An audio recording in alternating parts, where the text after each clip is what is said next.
Hormuz প্রণালীতে অচল অবস্থায় আটকে পড়েছে প্রায় ২,০০০ জাহাজ ও ২০,০০০ নাবিক। তেল সরবরাহের এই গুরুত্বপূর্ণ রুটে নিরাপত্তা ঝুঁকি ও বিমা সংকটে বৈশ্বিক অর্থনীতিতে বাড়ছে অনিশ্চয়তা। হরমুজের বর্তমান পরিস্থিতি জানব ডেস্ক রিপোর্টে।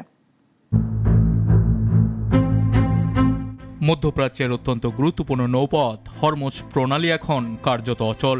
এই সংকটের ফলে পারস্য উপসাগরে আটকা পড়েছে প্রায় ২,০০০ জাহাজ এবং ২০,০০০-এর বেশি নাবিক।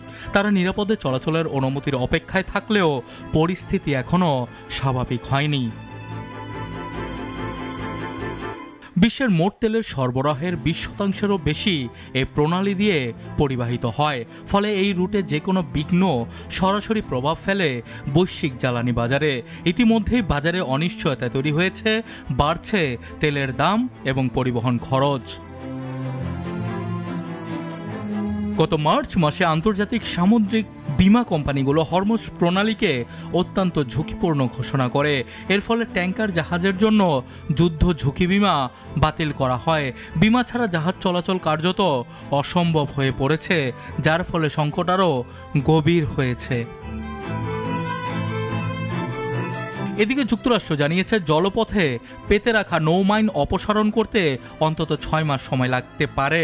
এর আগে পুরোপুরি নিরাপদভাবে জাহাজ চলাচল সম্ভব নয় বলেও সতর্ক করা হয়েছে। ফলে দীর্ঘমেয়াদী অচল অবস্থার আশঙ্কা করছেন বিশেষজ্ঞরা। অন্যদিকে ইরান ও যুক্তরাষ্ট্রের মধ্যে উত্তেজনাও পরিস্থিতিকে আরও জটিল করে তুলেছে।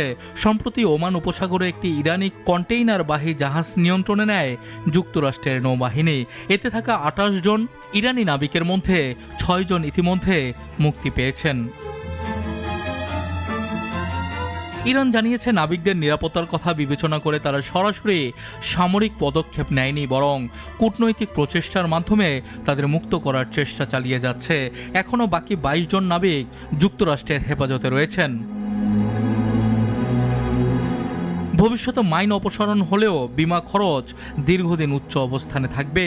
আর যতদিন না স্থায়ী কোনো রাজনৈতিক বা সামরিক সমাধান হচ্ছে, ততদিন এই অনিশ্চয়তা কাটার সম্ভাবনা কম। সানিয়া আহমেদ, নাগরিক।